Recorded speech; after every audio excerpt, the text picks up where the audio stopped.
বস্তা পচা পুরাতন রাজনীতিতে আর বাংলাদেশ ফিরে যাবে না, এটাই হচ্ছে বর্তমান ২৪ পরবর্তী সাধারণ নাগরিকদের, ছাত্র জনতার বিশ্বাস এবং আস্থা। আমরা পুরানো রাজনীতিতে আর ফিরে যেতে দেব না এই দেশকে। কিন্তু ষড়যন্ত্র স্টিল চলমান।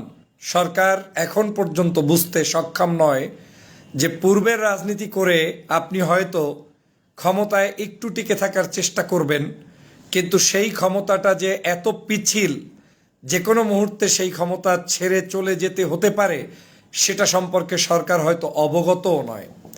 কিন্তু বাংলাদেশের যে পরিবর্তনটা হয়েছে, এই পরিবর্তনে আর কোনো ফেসিবাদ কায়েম হতে দেওয়া হবে না। স্পষ্ট বক্তব্য, কোনো দলকেই দেওয়া হবে না, বিএনপি না, শুধু বাংলাদেশের কোনো রাজনৈতিক দল আর ফেসিবাদী আচরণ করবে আর গুনে গুনে প্রতিদিন মানুষ হত্যা করবে, নির্যাতন করবে, সেই রাজনীতি বাংলাদেশে আর ফেরত আনা হবে না। মাননীয় প্রধানমন্ত্রী সতর্ক অবলম্বন করুন। হয়তো নাচতে নাচতে কিছু কিছু জায়গায় ছাত্রদল, যুবদল, বিভিন্ন জায়গায় ছাত্রদের উপরে, এই যে নতুন তরুণদের দল, তাদের উপরে আক্রমণ করছে, ভাবছেন যে এটা তো সামান্য বিষয়, কোনো বিষয় নয়। আমার ভয় হচ্ছে কয়েকদিন পরে এমন কন্ট্রোলহীন হয়ে যাবেন যে আপনারা হয়তো আক্রমণ করবেন না, কিন্তু আক্রমণের জন্য ছাত্রলীগ, যুবলীগ, আওয়ামী লীগ নেমে যাবে এবং তারা এই দেশপ্রেমিক ছাত্র জনতার উপরে আক্রমণ করবে। তখন আপনি তাদেরকে কোন ছুতায় আক্রমণ করার ব্যক্তিদেরকে আটকাবেন?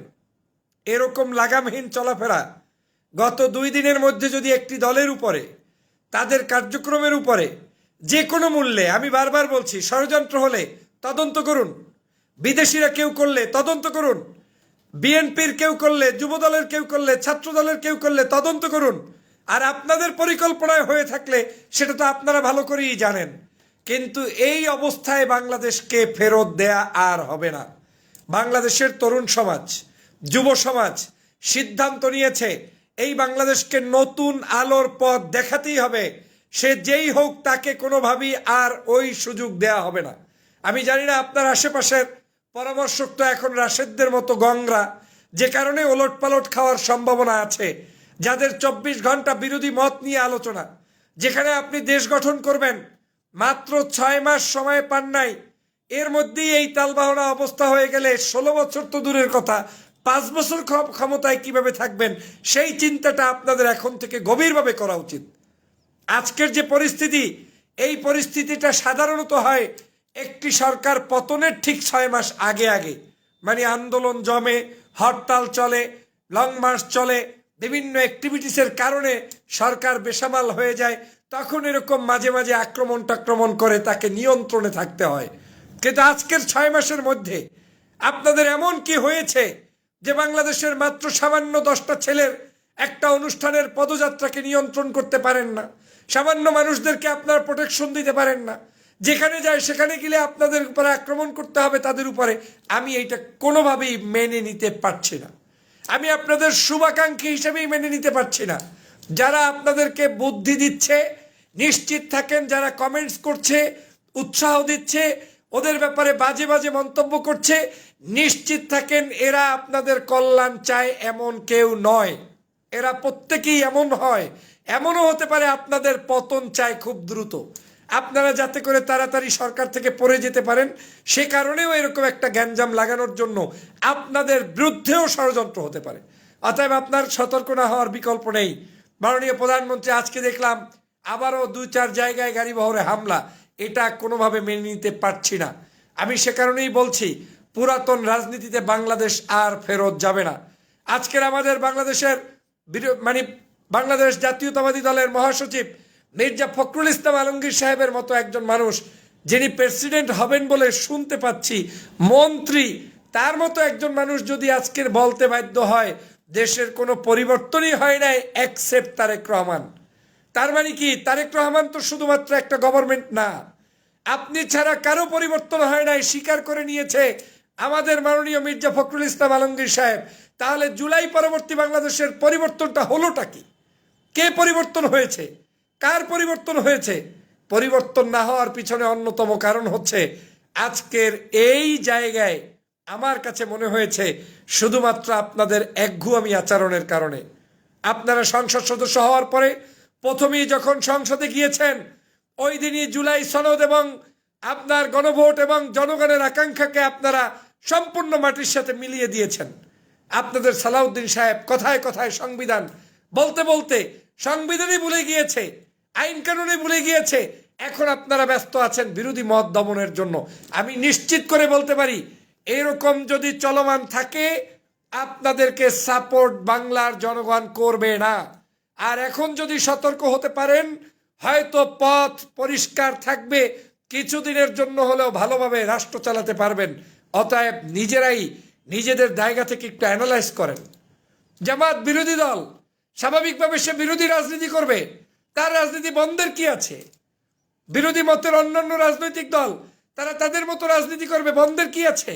তারা সংস্কার নিয়ে কথা বলবে, তারা আজকের জুলাই সনদ নিয়ে কথা বলবে, গণভোট নিয়ে কথা বলবে।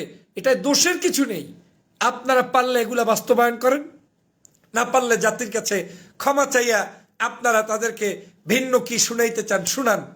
কিন্তু আমি বিশ্বাস করি আজকের যেভাবে আপনারা হাঁটছেন, প্রতিটা সেকেন্ড যেভাবে দেখছি, এভাবে চললে আমার ধারণা আপনারা খুব ভালো শান্তি করতে পারবেন না।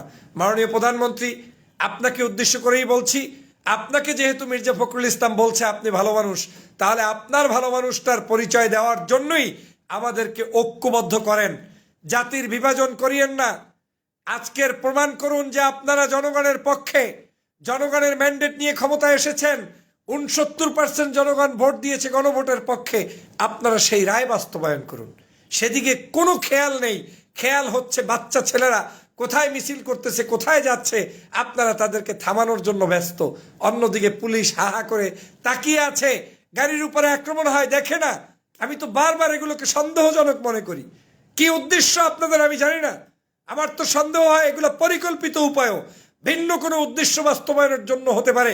না হয় কোনো সরকার, 6 মাসের সরকার কারো উপরে আক্রমণ করে, এটা আমার বুঝে আসে না। কিংবা স্বরাষ্ট্রমন্ত্রী জীবিত থাকতেও এরকম মৃত্যু লাশ হয়ে যায়, এটা আমার বিবেচনায় আসে না। তারা কি মনে হয় গতকালকে কারো উপরে আক্রমণ হয়েছে, আজকে সেই একই ব্যক্তিদের উপরে আর এক জায়গায় আক্রমণ হবে? এটা কেমন আইন শৃঙ্খলা? তার মানে হচ্ছে আপনারা এটা পরিকল্পিতভাবেই হয়তো ভিন্ন উদ্দেশ্য সাধনের জন্য করে থাকতে পারেন। যে উদ্দেশ্যেই করুন, সময় কিন্তু মাত্র 6 মাস পেয়েছেন মাত্র।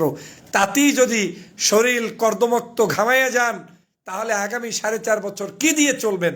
মাননীয় প্রধানমন্ত্রী, অতএব আসুন, আমরা ফেসিবাদের বিরুদ্ধে কথা বলেছি, বলতে বলতে টায়ার্ড হয়ে গিয়েছি। আমি সিদ্ধান্ত নিয়েছিলাম যে এই 5 বছর অন্তত কথা না বলে থাকা যায় কিনা। আমরাই তো, আপনি ক্ষমতায় আর একজন বিরোধী দলে, এই তো নির্বাচনী প্রক্রিয়ার মাধ্যমে আমরা একে অপরের ক্ষমতা হস্তান্তর হোক, সেই দিকে ভদ্র রাজনীতিতে যেতে চেয়েছিলাম আমিও, সেটাই চাই। কিন্তু চুপ করে আর কতক্ষণ বসে থাকা যায়? একটা ছেলের চক্ষু হানি হয়ে যায়, চোখ উপড়ে ফেলতে হবে, এমন কি অপরাধ করেছে? 18 বছরের আলিফ তার চক্ষুটাকে শেষ করে দিলেন। এভাবে করে বাংলাদেশ চলতে পারে না। আইন প্রশাসন আছে, এটা বোঝাই যায় না। এখন সমালোচনা করলে বলবেন ভালো চায় না। আরে ভালো করেন, ভালো কে চাক কি না চাক, জনগণ তো দেখবে যে আপনারা যা করছেন সেটার বিরোধী মতের মানুষরা মিথ্যাচার করছে, জনগণ দেখবে। কিন্তু আপনারা এখন যেটা করছেন সেটাও তো জনগণ দেখছে, জনগণ এটাকে ভালোভাবে নিচ্ছে না। অতএব আসুন, বস্তা পচা পুরানো রাজনীতির দিকে যারা যেতে চান ভাবছেন, কোনো সুযোগ নেই। এভাবেই কিন্তু হাসিনার পতন ত্বরান্বিত হয়েছে। এভাবেই আগামীতে আপনাদের কিংবা অন্য যে কোনো ফ্যাসিবাদী শক্তি হয়ে ওঠা ব্যক্তিদের পতন হবে, কোনো সন্দেহ নাই। কিন্তু আমি চাই আর কোনো সরকারের ওরকম পালিয়ে যেতে না হয়। বাংলাদেশের সবাইকে নিয়ে আমরা ঐক্যবদ্ধ একটি সুন্দর বাংলাদেশ গঠন করব।